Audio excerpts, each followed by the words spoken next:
కేసీఆర్ ఉరి తీయాలని మాట్లాడుతున్నాడు. ఎందుకు తీయాల ఉరి?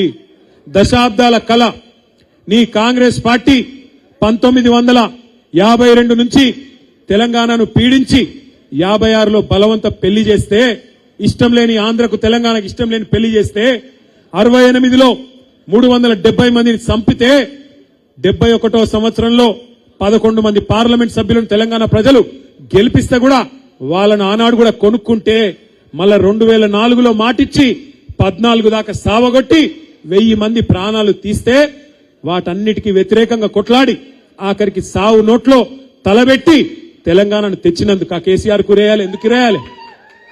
తెచ్చిన తెలంగాణను భారతదేశంలో 73,000 కోట్లు, ఒకటి కాదు రెండు కాదు, 11 పంటలకు 73,000 కోట్ల రూపాయలు 70 లక్షల మంది రైతుల ఖాతాల్లో రైతు బంధు రూపంలో వేసినందుకు ఇస్తావా ఊరి?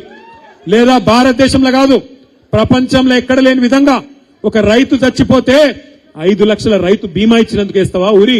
దేనికేస్తావు? 15 లక్షల మంది ఆడపిల్లలకు కళ్యాణ లక్ష్మి, షాదీ ముబారక్ పేరు మీద లగ్గాలు చేయించినందుకు ఇస్తావా మేనమామ లెక్క? లేకపోతే 15 లక్షల మంది ఆడపిల్లలకి గర్భం దాలిస్తే ఇంటికాడ బండ్ల గుసబెట్టుకొని హాస్పిటల్ కు తీసుకుపోయి మగబిడ్డ పుడితే 12,000, ఆడపిల్ల పుడితే 13,000 కేసీఆర్ కిట్ ఇచ్చి మళ్ళా ఇంటికాడ దిగబెట్టినందుకు ఇస్తావా? ఎందుకేస్తావు ఊరి? 2 సార్లు రుణమాఫీ చేసినందుక?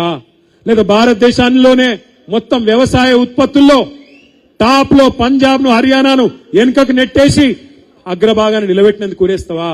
లేదా ఇంటింటికి నల్లబెట్టి మా ఆడబిడ్డలు కిలోమీటర్లు నడుచుకొని నీళ్లు తెచ్చుకునే గోస తప్పించినందుక? ఊరూరికి మిషన్ భగీరథ ట్యాంకులు కట్టించినందుక? ఎందుకు పెడతావు ఊరి? ఏం అక్కర ఉన్నది కేసీఆర్ ను ఉరిదీసేది? ఇవాళ ఎవరిని ఉరిదీయాలి? నిజానికి 420 హామీలు ఇచ్చి ఇక్కడనే వరంగల్, ఎక్కడనే కాదు ఇక్కడనే వరంగల్ పక్కకే రాహుల్ గాంధీని తీసుకొస్తే ఆయననేమో లీడర్ కాదు రీడర్. ఏం రాసిస్తే గది చదువుతాడు తప్ప ఆయనకు మన్ను కూడా తెలియదు. కాగితం మీద ఏం రాసిస్తే కూడా చదువుతాడు, పీకుతాడు. టీవీలలో వార్తలు చదువుతారు చూడు గట్లా, ఏదో రాయంగానే చదవాలి పోవాలి, ఏం ఎరకలేదు ఆయనకు. వచ్చిండు రాహుల్ గాంధీ, ఇక్కడనే వరంగల్కి వచ్చిండు. రైతుల మీటింగ్ పెట్టిండు. ఏం చెప్పిండు రైతుల మీటింగ్ లా? కేసీఆర్ 10,000 ఇస్తుండు, మేము 15,000 ఇస్తాం రైతు బంధు అన్నారు. అన్నారా లేదా? ఇచ్చిర్రా మరి ఇళ్ళ మొక్కలకు? ఎన్నిసార్లు ఎగ్గొట్టిండు రైతు బంధు? 2 పంటలకు రైతు బంధు ఎగ్గొట్టిండు. ఇవాళ కూడా ఎంత ఇస్తున్నాడు? 12,000 అట.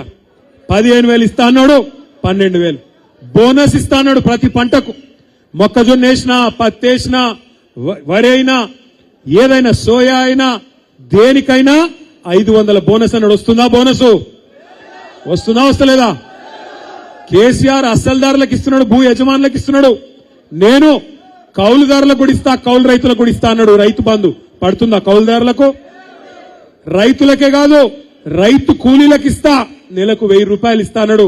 25 నెలలు అయిపోయి వచ్చినాయి 25,000. మరి ఎవరిని ఉరిదీయాలి? రేవంత్ రెడ్డిని కాదు. రేవంత్ రెడ్డిని చాలా చేయాలి గాని, రేవంత్ రెడ్డి లాగుల తొండలు ఇడిచి పెడదాం తర్వాత. గాని ఊరి తీయాల్సింది రాహుల్ గాంధీ అనే హౌలగాన్ని. ఈ హౌలగాన్ని మన మీద రుద్దినా ఆ హౌలగాన్ని ఉరి తీయాలి. ఇక్కడ వరంగల్కి వచ్చి అబద్దాలు ఆడి రైతులను 70 లక్షల మంది రైతులను మోసం చేసిండు రాహుల్ గాంధీ. హౌలగాన్ని ఉరి తీయాలి నడి బజార్లా. ఇదే రాహుల్ గాంధీ హైదరాబాద్ లో అశోక్ నగర్ కు పోయిండు. అక్కడ పోయి డైలాగులు పెట్టిండు. ఏమన్నాడు? కేసీఆర్, కేటీఆర్ ఇద్దరు ఉద్యోగాలు ఊడగొట్టుండ్రి, మీకు మొదటి సంవత్సరంలోనే 2 లక్షల ఉద్యోగాలు ఇస్తా అని అక్కడ ఉండే తమ్ముళ్లను, చెల్లెళ్లను రెచ్చగొట్టిండు. పాపం ఆ తమ్ముళ్ళు, చెల్లెలు నమ్మి పాపం తాండాలు ఉన్నోళ్ళు తాండాలకు వచ్చిరు, వాళ్ళ ఇళ్లకు, ఊర్లున్నోళ్ళు ఊర్లకు వచ్చిండ్రు, పట్నంలో ఉన్నోళ్ళు పట్నంలో పోయినరు. వాళ్ళ అమ్మ, అయ్య, తల్లి, తండ్రి, అవ్వ, తాత కాళ్ళు పట్టుకున్నారు. అగో మాకు ఉద్యోగాలు రావాలంటే మీరు కాంగ్రెస్ ఓటేయండ్రి, రాహుల్ గాంధీ చెప్తుండు అని చెప్పి వాళ్ళు నమ్మి వాళ్ళ ఇంటోళ్ళతో కూడా నమ్మించి ఓట్లు వేయించి పాలకుర్తి లాంటి కాన్స్టిట్యున్సీలా ఏం అభివృద్ధి తక్కువ చేసిండు దయాకర్ రావు గారు? పాలకుర్తి లాంటి కాన్స్టిట్యున్సీలో కూడా 7 సార్లు గెలిచిన కాన్స్టిట్యున్సీలో కూడా ఈ దొంగ మాటలతో 2 లక్షల ఉద్యోగాలను నమ్మించి ఆ పిల్లగాళ్ళని రెచ్చగొట్టి ఇదే రాహుల్ గాంధీ అనే హౌలగాడు అశోక్ నగర్ కు వచ్చి ఆ రోజు వాగ్దానం చేస్తే ఆ పిల్లలు కూడా నమ్మి మోసపోయి ఈ రోజు ఓట్లేసి బాధపడతా ఉన్నారు. ఎవరిని తీయాలి ఉరి? మరి 2 లక్షల ఉద్యోగాలని చెప్పి మోసం చేసిన రాహుల్ గాంధీని ఉరిదీయద్దా?